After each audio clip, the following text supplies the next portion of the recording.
নমস্কাৰ মোৰ বন্ধু বান্ধৱীসকল, আপোনালোকৰ এটা আৰু মানে আপডেট আনিছোঁ। আপোনালোকে চাই থাকিব, ভিডিঅ'টোৰ শেষলৈকে আপোনালোকে চাই থাকিব। ইয়াত মানে নতুন চৰকাৰী চাকৰি মানে মুকলি কৰিছে বহুত কেইবা হাজাৰ। আপোনালোকে গোটেইখিনি প্ৰচেছ এটা ভিডিঅ'তে পাই যাব। আপোনালোকে আৰু যদি ভিডিঅ'টো চাই ভাল পায় তেনেহ'লে ছাবস্ক্ৰাইব কৰি ল'ব, আপডেটবিলাক আপোনালোকে পাই থাকিব। হ'ব। নমস্কাৰ মৰমৰ বন্ধু বান্ধৱীসকল, আপোনালোকৰ বাবে আৰু কেইটামান মানে এটা ভিডিঅ'তে মানে গোটেইখিনি প্ৰচেছটো দেখুৱাম। মানে ক'ত কিমান ভেকেঞ্চি ওলাইছে, বিজ্ঞাপন ওলাইছে, গোটেইখিনি আপোনালোক ক'ম। কিয়নো সেইবিলাকৰ লাষ্ট ডেট আহিয়ে গ'ল। আপোনালোকে যদি এপ্লাই কৰা নাই, আপোনালোকৰ মনত পেলাই দিছোঁ মই, আপোনালোকে এপ্লাই কৰি ল'ব। টোটাল পোষ্ট ইয়াত দেখাই আছে, SSC কনষ্টেবল যিটো ৰিক্ৰুইটমেণ্ট হয়, টোটাল পোষ্ট আছে 25,487টা পোষ্ট আছে। মানে SSC GD ফালৰ পৰা আপোনালোকে যদি অনলি মেট্ৰিক পাছ কৰিছে, যদি খালি মেট্ৰিক পাছ কৰিছে তেনেহ'লে এপ্লাই কৰিব পাৰিব। কিয় এপ্লাই কৰিব পাৰিব? আপোনালোকৰ এজ লিমিট আৰু গোটেই প্ৰচেছটো ইয়াত দেখুৱাম, আপোনালোকে চাই থাকিব। যিটো মানে চিলেকশ্যন মানে যিটো কমিশ্যন হয়, লাষ্ট ডেটটো কিমান আছে মানে SSC মানে ষ্টাফ চিলেকশ্যন কমিশ্যনৰ ফালৰ পৰা সেইটো ৰিক্ৰুইটমেণ্ট হয়। লাষ্ট ডেটটো আছে 31/12/2025 মানে আপোনালোকে ডিচেম্বৰ 31 লৈকে আপোনালোকে এপ্লাই কৰিব পাৰিব। আৰু ইয়াত টোটাল পোষ্ট 25,487টা ভেকেঞ্চি আছে। ইয়াত CISF আছে, CRPF আছে, SSB আছে, ITBP আছে, AR আসাম ৰাইফল হয়, জেনেৰেল ডিউটি আছে, গোটেইখিনি ইয়াত মানে দি আছে। বহুত পোষ্ট আছে, মেলৰ কাৰণে ফিমেলৰ কাৰণে বেলেগ বেলেগকৈ পোষ্ট ইয়াত দি আছে। আপোনালোকে যদি মানে ইচ্ছা থাকে তেনেহ'লে এপ্লাই কৰি ল'ব পাৰিব। ইয়াত দেখা পোষ্ট 25,487 আৰু মেলৰ কাৰণে কি দিছে 23,467টা পোষ্ট আছে, আৰু ফিমেলৰ কাৰণে 2,020টা পোষ্ট আছে। ইয়াত দেখা BSFত আছে 6,016টা, CSFত সকলোতকৈ মানে বেছি পদ আছে, 14,595টা পদ আছে। CRPFত আছে 5,490টা আছে। ইয়াত গোটেইখিনি আপোনালোকে চাই লওক, টোটাল পদ আছে 25,487টা। আপোনালোকৰ অসমৰ সকলো ল'ৰা ছোৱালী মানে ইয়াত মই আবেদন কৰিবলৈ কৈছোঁ, কিয়নো সেইটো SSC যিটো এক্সাম হয়, আপোনালোকৰ মানে কি আছে সুবিধা, মানে অনলাইনতে এক্সাম হয়, কিন্তু আপোনালোকৰ কি আছে অলপ নাম্বাৰ তুলিলেই, মানে অলপ নাম্বাৰ, বেছি কুৱেশ্যন শুদ্ধ কৰিব নালাগে, অলপ কেইটা কুৱেশ্যন শুদ্ধ কৰিলে আপোনালোকে চিলেকশ্যন হ'ব পাৰে। মানে হয়, বেছিভাগে হৈ আছে, ময়ে দিছিলোঁ, ময়ে চিলেকশ্যন হৈছিলোঁ, কিন্তু সেইটোত জবত মই জব কৰা নাই সেইটোত। আৰু ইয়াত দেখা এজ যিটো লিমিট হয় 18ৰ পৰা কি আছে 23 বছৰলৈকে আপোনালোকে এপ্লাই কৰিব পাৰিব। যদি আপোনালোকৰ বয়সটো আছে 18ৰ পৰা 23, তেনেহ'লে সেই পোষ্টত এপ্লাই কৰিব পাৰিব। যদি মানে জেনেৰেলৰ কাৰণে হয়, আৰু ST OBC MOBCৰ কাৰণে কি আছে বেলেগ তেওঁলোকৰ ৰিলেক্সেশ্যন আছে। মানে 5 বছৰ ST SCৰ কাৰণে আছে, OBCৰ কাৰণে 3 বছৰ আছে, এক্স চাৰ্ভিচমেনৰ কাৰণে 3 বছৰ, সেইটো ৰিলেক্সেশ্যন হয়। আৰু এডুকেশ্যন যিটো কোৱালিফিকেশ্যন হয় অনলি 10 পাছ, অনলি যদি 10 পাছৰ কাৰণে সেইটো মানে হয়। আপোনালোকে যদি মেট্ৰিক পাছ কৰিছে তেনেহ'লে এপ্লাই কৰিব পাৰিব। ইয়াৰ ডমিচিয়েল PRC সেইটোতো লাগিবই, আপোনালোকে জানে চেণ্ট্ৰেল লেভেলৰ সেইটো জব হয়। আৰু এপ্লিকেশ্যন যিটো ফিজ হয় জেনেৰেলৰ কাৰণে কি আছিল 100 মানে 100 টকা, আৰু OBC MOBCৰ কাৰণে 100 টকা। SC ST আৰু ওমেনৰ কাৰণে ইয়াত কোনো ফিজ নালাগে। আপোনালোকৰ মানে সেইটো সুবিধা দিছে। ইয়াত মানে যিবিলাক মানে চেণ্টাৰ আপোনালোকে ইয়াত মানে পঢ়িব পাৰে, গুৱাহাটী, তেজপুৰ, আগৰতলা, কোহিমা। ইয়াত মানে সেইটো মানে চিলেকশ্যন মানে এক্সাম ক'ত দিব সেইটো চিলেকশ্যন মানে হয়। তাৰপিছত দেখা মানে সেইটো লিংকটো আপোনালোকক দি দিম। যদি আপোনালোকে এপ্লাই কৰা নাই এতিয়া সোনকালে এপ্লাই কৰি লওক। ইয়াত কি আছে লাষ্ট ডেট আছে 31 ডিচেম্বৰলৈকে আপোনালোকে এপ্লাই কৰিব পাৰিব। আৰু কম্পিউটাৰ যিটো মানে এক্সাম হ'ব কম্পিউটাৰত ফেব্ৰুৱাৰী এপ্ৰিলৰ ভিতৰত হৈ যাব 2026ত। আপোনালোকে লিংকটো দি দিম, তাৰ পৰা আপোনালোকে গোটেই তথ্য জানিব পাৰে। আৰু আপোনালোকৰ কৈছোঁ যে মানে SSC GD যিটো মানে চাকৰি হয় সেইটো ভাল চাকৰি হয়, আপোনালোকে এপ্লাই কৰিব পাৰে। যদি এপ্লাই কৰিব ইচ্ছা আছে সোনকালে এপ্লাই কৰি লওক এতিয়াই। তাৰপিছত আৰু ইয়াৰ পিছত দেখা মানে যিটো মানে আমাৰ অসম আৰক্ষী মানে আসাম পুলিচৰ ফালৰ পৰা মানে যিটো মানে ৰিক্ৰুইটমেণ্ট দিছে 2,350 টোটাল পোষ্ট হয়। মানে SI কনষ্টেবল হয়, ড্ৰাইভাৰ, চাফাই কৰ্মচাৰী, আদাৰ পোষ্ট আছে। গোটেইখিনি মই দেখুৱাই আছোঁ। আপোনালোকে যদি এপ্লাই কৰা নাই সোনকালে এপ্লাই কৰি লওক। আপোনালোকৰ কাৰণে মানে সেইটো আপডেট কিয় দিছোঁ, মানে লাষ্ট ডেট আৰু বেছি দিন নাই, অলপ সময় আছে, অলপ দিন, সেইকাৰণে মই আপডেটবিলাক দি থাকোঁ আপোনালোকৰ সুবিধাৰ কাৰণে। যদি ভিডিঅ'বোৰ চাই ভাল পায় তেনেহ'লে ছাবস্ক্ৰাইব কৰি ল'ব চেনেলটো, আৰু আপডেটবিলাক মই আপোনালোকক দি থাকিম।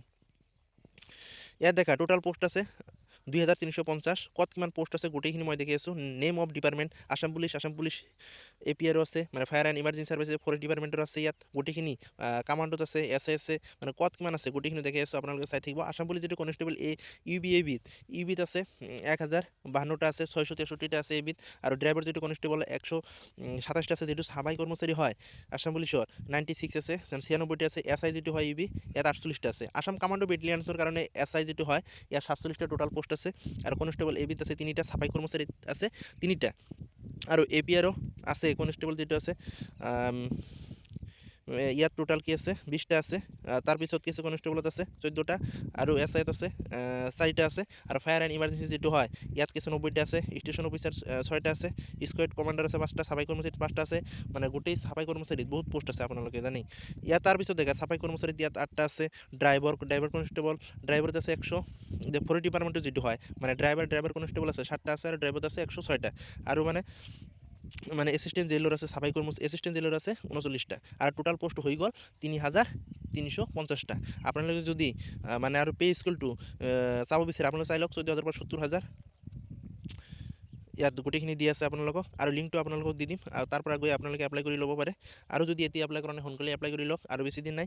আৰু মানে যিটো মানে এছামিছ আদাৰ ষ্টেট লেংগুৱেজ আপোনালোকে যদি মানে আসাম পুলিচৰ যিটো এপ্লাই কৰিব লাগিব মানে আপোনালোকক অসমৰ হ'ব লাগিব আৰু বেলেগ মানে এক্সপেৰিয়েঞ্চটো লাগিবই যদি মানে অসমৰ কাৰণে আপোনালোকে অসম পুলিচৰ কাৰণে যদি এপ্লাই কৰে মানে এমপ্লয়মেণ্ট যিটো এক্সচেঞ্জ ইন আসামৰ যিটো হয় সেইটো লাগিবই।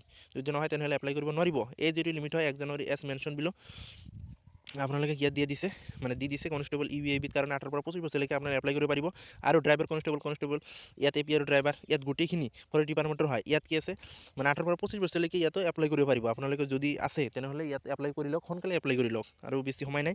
আৰু ড্ৰাইভাৰ এণ্ড ফৰেষ্ট ডিপাৰ্টমেণ্টত আছে 18 পৰা 40 বছৰলৈকে ড্ৰাইভাৰ যিটো ফৰেষ্ট ডিপাৰ্টমেণ্টৰ হয় ড্ৰাইভাৰ পোষ্টৰ হয় ইয়াত কি আছে 18 পৰা 40 বছৰলৈকে আপুনি এপ্লাই কৰিব পাৰিব। যিটো চাব ইনস্পেক্টৰ হয় ইয়াত সাব ইন্সপেক্টৰ যিটো হয় ইয়াত দিছে বয়স 20-ৰ পৰা 26 বছৰলৈকে ইয়াত এপ্লাই কৰিব। 20-ৰ পৰা 18 দিয়া নাই ইয়াত 20 দিছে যিটো এছআই হয়। আৰু ষ্টেচন অফিচাৰ স্কোৱাড কমাণ্ডাৰ ইয়াত আছে 20-ৰ পৰা 24 বছৰলৈকে এপ্লাই কৰিব পাৰিব। আপোনালোকে যদি আছে এছিষ্টেণ্ট যিটো জেইলৰ হয় 21-ৰ পৰা 40 বছৰলৈকে ইয়াত এপ্লাই কৰিব পাৰিব আপোনালোকে। আৰু যিটো এছআই কামাণ্ডো বেটেলিয়ানছ হয় সেইটো 20-ৰ পৰা 24 বছৰলৈকে ইয়াত এপ্লাই কৰিব পাৰিব। যদি আপোনালোকে ইয়াৰ ভিতৰত মানে বয়স আছে তেনেহ'লে এপ্লাই কৰি লওক সোনকালে আৰু বেছি সময় নাই। আৰু চাফাই কৰ্মচাৰী 18 পৰা 40 বছৰলৈকে আৰু ৰ'ব ইয়াত দেখি আছোঁ মানে কেইটা এছ ৰিলেকশ্যন আছে 3 বছৰ এছ চিৰ কাৰণে আছে ইয়াত আগতে। আৰু যিটো এডুকেশ্যন যিটো কোৱালিফিকেশ্যন হয় সেইটোৱে মেইন হয়। আপোনালোকে দেখা যদি আপোনালোকে মানে কনষ্টেবল ইবিত যদি এপ্লাই কৰিব বিচাৰে তেনেহ'লে কি আছে হায়াৰ ছেকেণ্ডেৰী পাছ হ'ব লাগিব। আৰু যদি এবিত এপ্লাই কৰিব বিচাৰে কিন্তু মেট্ৰিক পাছেই এপ্লাই কৰিব। যদি আপোনালোকে মেট্ৰিক পাছ কৰিছে তেনেহ'লে এপ্লাই কৰিব পাৰিব। আৰু এছআই এছিষ্টেণ্ট যিটো জেইলৰ হয় আৰ্টছ ছায়েন্স কমাৰ্চ যিও পাছ কৰি নিয়ক সেইটোত এপ্লাই কৰিব পাৰিব। ইয়াত দিয়া আছে আপোনালোকে চাই ল'ব আৰু বেছি মই নকওঁ। আৰু ইয়াত সাব ইন্সপেক্টৰ পুলিচ কমিশ্যন আছে ইয়াত দিয়া আছে মেনশ্যন কৰি দিয়া আছে। মই লিংকটো দি দিম আপোনালোকে তাৰ পৰা দেখিব পাৰিব। গোটেইখিনি দেখি ল'ব আপোনালোকে। আৰু মানে ড্ৰাইভাৰ পোষ্ট সেইবিলাকতো আপোনালোকে জানে ড্ৰাইভাৰ লাইচেন্সটো লাগিবই। আৰু যিটো চাফাই কৰ্মচাৰী হয় সেইটো এটা কিছু মেইন হয়। আপোনালোকে চাব পাৰে আপোনাৰ 6 পৰা 8 পাছ কৰিছে অথবা মেট্ৰিক পাছ কৰিছে হায়াৰ ছেকেণ্ডেৰী পাছ কৰিছে তেনেহ'লে ইয়াত এপ্লাই কৰিব পাৰিব। ইয়াত কোনো ফিজিকেল নহয় ইয়াত কিবা আপোনালোকক মাতিব। ইয়াত দি আছে have educational qualification higher secondary above both and bench ইয়াত মানে ক্লিয়াৰলি মেনশ্যন কৰা আছে। আপোনালোকে তাত গৈ আৰু ভিজিট কৰি অফিচিয়েল যিটো নটিফিকেশ্যন আছে মই দি দিম। আপোনালোকে তাত গৈ গোটেই প্ৰচেছটো দেখিব পাৰে ফিজিকেল আছেনে নাই কি কৰিব লাগিব গোটেইখিনি প্ৰচেছটো তেওঁলোকে দি দিছে। যদি এপ্লাই কৰা নাই সোনকালে এপ্লাই কৰি লওক। ইয়াত হাইট দেখা মেলৰ কাৰণে 162.5 চেণ্টিমিটাৰ ফিমেলৰ কাৰণে 154 ইয়াত গোটেইখিনি দি আছে। 80 চেণ্টিমিটাৰ আৰু 85 নৰ্মাল ইয়াত গোটেইখিনি। আৰু মেডিকেল যিটো ষ্টেণ্ডাৰ্ড হয় জেনেৰেল হেল্থ ইয়াত আই চাইড নহ'ব এপ্লিকেশ্যন ফিজ ইয়াত নালাগে। আপোনালোকে ইয়াত প্ৰচেছটো গোটেইখিনি চাব পাৰে।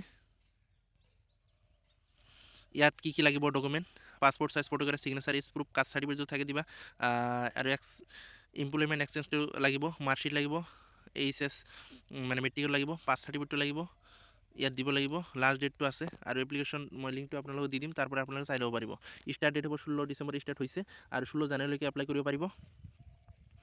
হ'ব আপোনালোকে যদি মানে অফিচিয়েল ৱেবছাইটত মানে ভিজিট কৰি আপোনালোকে চাফাই কৰ্মচাৰী ড্ৰাইভাৰ হওক এছআই হওক গোটেই প্ৰচেছটো দেখুৱাব নিজে দেখিব পাৰিব। মই আপোনালোকক দি দিম। আৰু selection process Assam police selection প্ৰচেছটো কেনেকুৱা হয় গোটেইখিনি তাত দিয়া আছে। হ'ব আৰু ভিডিঅ'বোৰ চাই যদি ভাল পায় তেনেহ'লে কিছু লাইক আৰু ছাবস্ক্ৰাইব কৰি দিব। আপডেটবিলাক আপোনালোকক দি থাকিম। আৰু ইয়াত দেখা মানে 32 মিটাৰ তোমালোকৰ কি ৰান হ'ব আৰু টাইম 14 মিনিটৰ ভিতৰতে তোমালোকক যাব লাগিব। ইয়াৰ আগত 14 মিনিটৰ আগত যদি যায় তেনেহ'লে মাৰ্কটো তোমালোকক বেছি দিব। আৰু ফিমেলৰ কাৰণে 1600 মিটাৰ। আৰু যদি মানে ফুল ডিটেইলছত আনিব লাগে তেনেহ'লে মই কমেণ্টত জনাব মই ফুল ডিটেইলছত মানে ভিডিঅ' আৰু এটা আনিম। ইয়াত গোটেইখিনি দিয়া আছে চিন আপ কিমান দিব কিমান মাৰ্ক পাব গোটেইখিনি ইয়াত দিয়া আছে। ৰাইট এণ্ড টেষ্ট ইয়াত দেখা জেনাৰেল ইংলিছ কি মানে লাগিব, তাৰপিছত অৰাল ভাইভা হ'ব, মানে চিলেকশ্যন যিটো প্ৰচেছ হয় হ'ব।